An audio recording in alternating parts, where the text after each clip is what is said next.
छोटी काशी जयपुर की पुण्यधरा पर पहली बार 1 वर्षीय शिव शक्ति महायज्ञ जंगलेश्वर महादेव मंदिर बनी पार्क जयपुर में दिनांक 3 अक्टूबर 2024 से प्रारंभ हुआ। यह यज्ञ 3 अक्टूबर 2024 गुरुवार से 2 अक्टूबर 2025 गुरुवार तक अनवरत चलता रहेगा। पूज्य भाई श्री संतोष सागर जी महाराज के सानिध्य में होने वाले इस महायज्ञ में प्रतिदिन सुबह 6 बजे से दोपहर 12:30 तक वैदिक शिव शक्ति महायज्ञ का आयोजन होगा। आचार्य संतोष सागर जी महाराज ने बताया कि यज्ञ ही श्रेष्ठ कर्म है, क्योंकि यज्ञ द्वारा मनुष्य ब्रह्म साक्षात्कार की पात्रता प्राप्त कर सकता है और ब्रह्म साक्षात्कार ही तो मनुष्य जीवन का अंतिम ध्येय है। भाई श्री संतोष सागर जी महाराज अब तक भारत के विभिन्न शहरों और तीर्थ स्थलों पर 400 से अधिक कथाएं कर चुके हैं।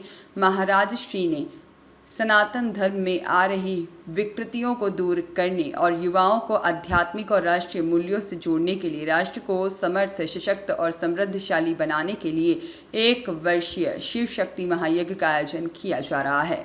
असों में महायज्ञ और शिव शक्ति महायज्ञ, इसका क्या है? शिव शक्ति महायज्ञ एक प्रयोग है। जैसे यज्ञ में कई प्रकार हैं, कई प्रकार के यज्ञ होते हैं, जैसे लक्ष्मी नारायण यज्ञ, गणेश यज्ञ, शिव शक्ति महायज्ञ। जिस देव के लिए आप यज्ञ कर रहे हो उन्हीं के नाम से फिर उन्हीं के मंत्रों की आहुति दी जाती है।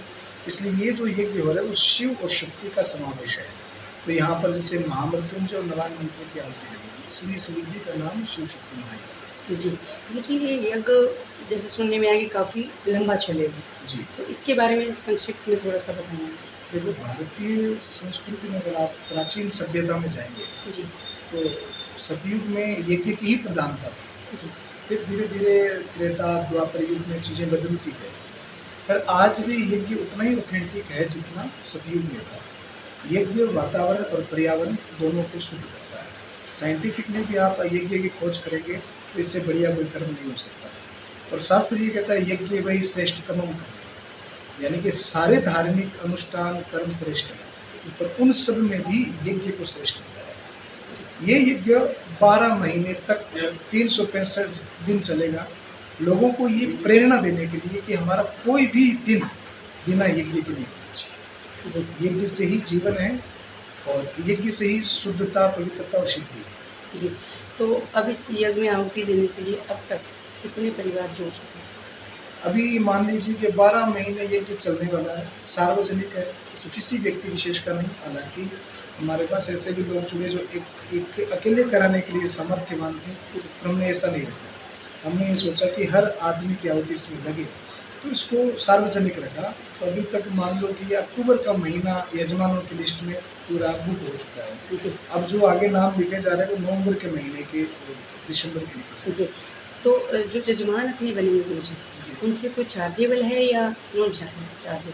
देखो, 2 बातें हैं जी कोई भी धार्मिक काम आप करते हो तो अर्थ के बगैर तो कुछ भी संभव नहीं है, ये प्रैक्टिकल है। जी अब किसी भी धार्मिक काम का शुल्क निर्धारित करना भी, ये भी शास्त्र आज्ञा नहीं करता है, पर हमें ये भी है कि व्यवस्थाएं बहुत हैं। और तो ये सारी व्यवस्थाएं और ये यज्ञ हमने शिव शक्ति पे ही छोड़ दिया। जी तो हमने किसी व्यक्ति विशेष से कुछ शुल्क निर्धारित नहीं किया कि भाई आपको ये देना पड़ेगा, वो देना पड़ेगा। यज्ञ में ब्राह्मण होते हैं, ब्राह्मणों की दक्षिणा होती है, तिल, जो चावल, हवन सामग्री होती है, गाय का घृत होता है, समिधा होती है, ये यज्ञ की आवश्यक चीज़ें होती हैं।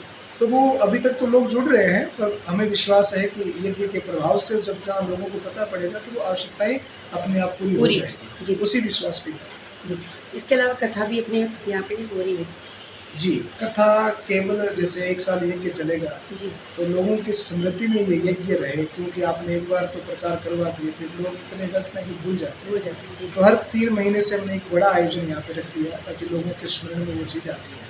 जी तो हर 3 महीने के बाद में यहाँ पर कथा होगी और हर रविवार को यहाँ पर हमने नाम संकीर्तन रखा है, क्योंकि कलयुग में नाम संकीर्तन का बहुत महत्व है। भागवत के 18,000 श्लोकों के बाद श्री वेदव्यास जी महाराज ने अंतिम में कहा, नाम संकीर्तन यस्य सर्व पाप प्रणाशनम।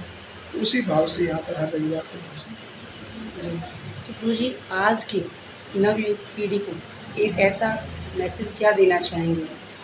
मैं नवयुग पीढ़ी को मैसेज देने का ही काम करता हूँ। अभी पिछले वर्ष हमने पूरे राजस्थान की यात्रा करके 322 स्कूलों को विजिट करके लगभग 4.25 लाख बच्चों की बैग में भगवद गीता को पहुँचाया। मैं नव पीढ़ी से ये आग्रह करता हूँ कि आप भौतिकता के साथ चलिए, आप साइंस के साथ चलिए, आप विज्ञान के साथ चलिए, कोई दिक्कत नहीं है। पर आप अपनी संस्कृति, अपनी सभ्यता, अपनी भाषा, अपना कल्चर, अपनी वैदिक पद्धति का त्याग मत करिए। वो आध्यात्म शक्ति है जो आपके आत्मबल को वर्धन करती है। बाकी और आप अपना लाइफ जिए, एंजॉय करिए, कोई प्रॉब्लम नहीं है। पर आप अपने कल्चर, अपनी संस्कृति और अपने धर्म का परित्याग मत करिए, आप उसमें रहिए। Thank you. सोनिया कौशिक की रिपोर्ट।